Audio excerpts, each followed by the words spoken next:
कम से कम बाइक तो चलाने को मिल रही है। दरअसल लकी इतने साल काम करने के बाद भी अपने लिए एक मोटरसाइकिल नहीं ले पाया था। लकी की तनख्वाह ही इतनी भर थी कि सिर्फ उसके कमरे का किराया, उसकी साइकिल में डालने वाली हवा का खर्च, बिजली पानी का बिल और डिम्पल के साथ महीने में 1-2 बार बाहर खाने का खर्चा ही निकल पाता था। उसे डिम्पल की कही बात अक्सर याद आती थी। लकी, अगर अगले 2 महीने में तूने बाइक नहीं खरीदी ना तो मैं तेरे से ब्रेकअप कर लूंगी, देखना। असल में डिम्पल को लकी के साथ बाइक पर घूमने की बड़ी तमन्ना थी। लकी की इस उजाड़ जिंदगी में एक वही तो थी जिसके लिए जिंदा रहने को उसका जी चाहता था। जब भी वो उससे बाइक की बात करती तो लकी डिम्पल की इस बात को हंस कर टाल देता था। वो अपने मन में इस बात को अच्छे से जानता था कि डिम्पल उससे बहुत प्यार करती थी और वो उससे कभी छोड़ कर नहीं जा सकती थी। वो दोनों एक दूसरे में ऐसे घुले मिले थे जैसे बादल बरसात में घुल जाती है। लकी को डिम्पल बहुत पसंद थी और वो उसके लिए दुनिया जहां की खुशियां खरीद कर ला देना चाहता था। वो चाहता था कि एक दिन वो डिम्पल को प्लेन में बैठाए, लेकिन उसके ये सब ख्वाब इस कम तनख्वाह की नौकरी की वजह से कभी पूरे नहीं होने वाले थे। पर आज उसके पास एक मौका था। वो डिम्पल को अपने साथ इस बारिश में राजपथ घुमाना चाहता था। वो उसे दिल्ली दिखाना चाहता था। चमनलाल को देने के लिए उसने पहले से ही बहाना सोच रखा था। बस जल्दी से वो ये डिलीवरी देकर सीधे डिम्पल के पास ही जाने वाला था। उसने होटल ब्लूमिंग नाइट के बाहर मोटर बाइक पार्क की और सीधे होटल के अंदर चला गया।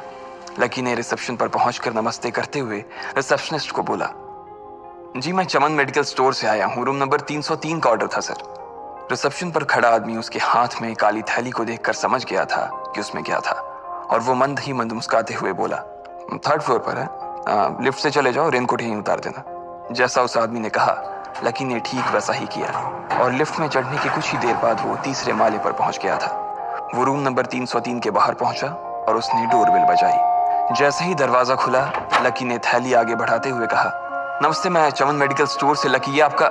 इससे पहले कि लकी आगे कुछ कह पाता उसकी आंखें फटी की फटी रह गई थी। उसने अपने सामने जो देखा उसके बाद उसे ऐसा लगा कि बंद छत के नीचे भी उसके ऊपर आसमान से आकर एक जोरदार बिजली गिर गई थी। उसके सामने एक लड़की खड़ी थी। वो लड़की और कोई नहीं बल्कि उसकी गर्लफ्रेंड डिम्पल ही थी। उसने एक पर्पल कलर का नाइट गाउन पहन रखा था। उसके काले घने बाल गीले थे और उसने उन्हें अपने कंधे पर फैला रखा था। उसकी खुशबू से ही ये चीज साफ पता चल रही थी कि वो अभी अभी नहा कर आई थी। डिम्पल, तुम यहाँ क्या कर रही हो? लकी को अपनी आंखों पर विश्वास ही नहीं हो रहा था। उसने 2 बार अपनी पलकें झपका कर देखा, लेकिन दोनों बार ही उसे अपने सामने डिम्पल ही नजर आई। तुम यहाँ क्या मेरा पीछा करते हुए आए हो लकी?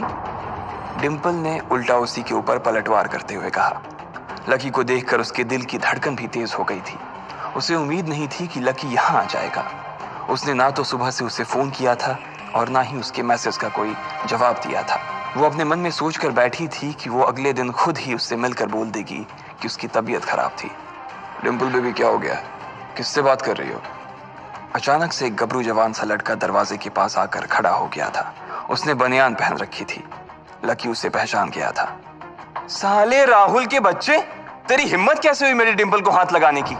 लकी ने जैसे ही राहुल को देखा उसके तन बदन में मानो आग सी लग गई थी। वो उसे इस वक्त इतना बुरा मारना चाहता था, इतना बुरा पीटना चाहता था जिसकी कोई हद सीमा नहीं थी। लकी जिस कॉलेज में पढ़ता था राहुल और डिम्पल भी उसी में पढ़ते थे और वो कॉलेज राहुल के फादर का ही था। डिम्पल ने राहुल के पिता की एक कंपनी में जॉब पकड़ ली थी और राहुल उस पर बहुत लाइन मारता था। लकी ने 1-2 बार डिम्पल को उससे दूर रहने के लिए भी कहा, लेकिन डिम्पल ने उसे ये कहकर टाल दिया था कि वो सिर्फ अच्छे दोस्त थे। आज भी इससे पहले कि वो आगे बढ़ता डिम्पल उन दोनों के बीच आ गई। रुक जाओ, डिम्पल ने गुस्से में कहा और लकी के सीने पर हाथ रखकर उसे रोक दिया। लकी लंबी सांसें ले रहा था और कुछ ही सांसों के बाद उसका गुस्सा शांत हो गया।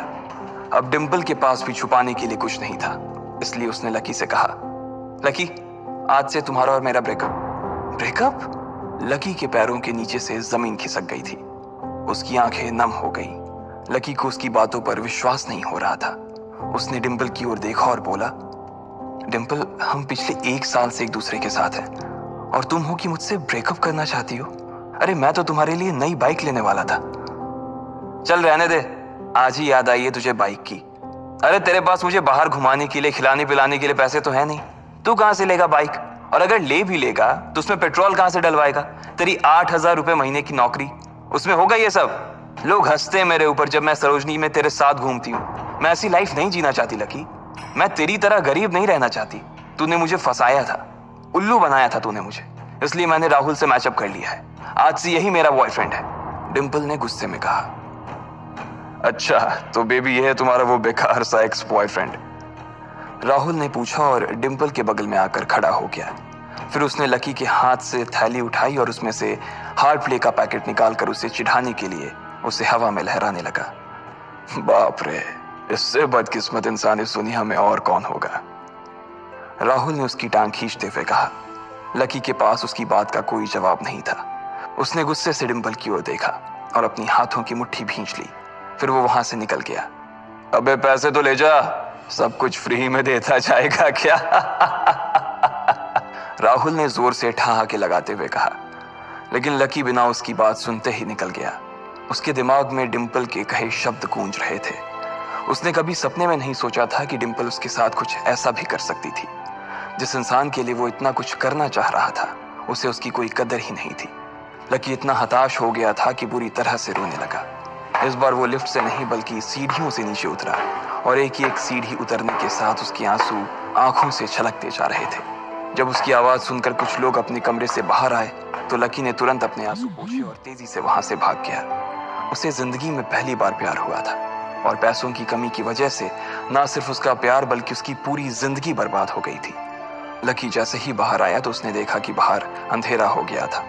आसमान में तेज बिजली कड़की और बारिश जो थमी थी एकाएक फिर से झमाझम बरसने लगी। ये देख लकी के थमे हुए आंसू एक बार फिर से छलक गए। उसका दिल बुरी तरह से टूट चुका था, लेकिन उसे इस बात की खुशी भी हो रही थी। आखिर आज उसे डिंपल का असली चेहरा नजर आ गया था। वो तो उसके साथ घर बसाने की सोच रहा था, लेकिन अच्छा हुआ कि उसने पहले ही उसका घर बर्बाद होने से बचा लिया। लकी को दुख तो बहुत हो रहा था, पर उसे यह भी लग रहा था कि उसे आगे चलकर यही दुख उसे खुशी देने वाला था। लेकिन एक चीज थी जो लकी को परेशान कर रही थी, वो थी उसकी माली हालत। उसकी जेब इतनी तंग थी कि उसे फटी हुई जेब की पैंट पहनकर घूमना पड़ता था। कभी कभी तो लकी सिर्फ रोटी खाकर दिन काट लेता था।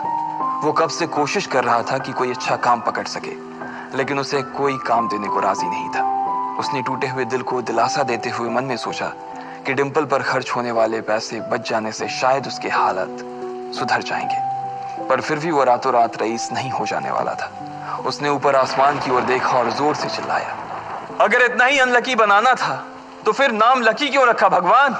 वो जितनी जोर से चिल्ला सकता था उतनी जोर से चिल्लाया। उसकी आवाज से आसपास खड़े लोग एक बार तो डर गए थे। लकी ऊपर ही देख रहा था और उसके आंसू बारिश के पानी के साथ मिल गए थे। जैसे ही वो फूट कर रोने को था, तभी उसके फोन पर एक मैसेज आया। जैसे ही लकी ने अपना फोन निकालकर उस मैसेज को पढ़ना शुरू किया, उसकी तो आंखें ही चमक गई।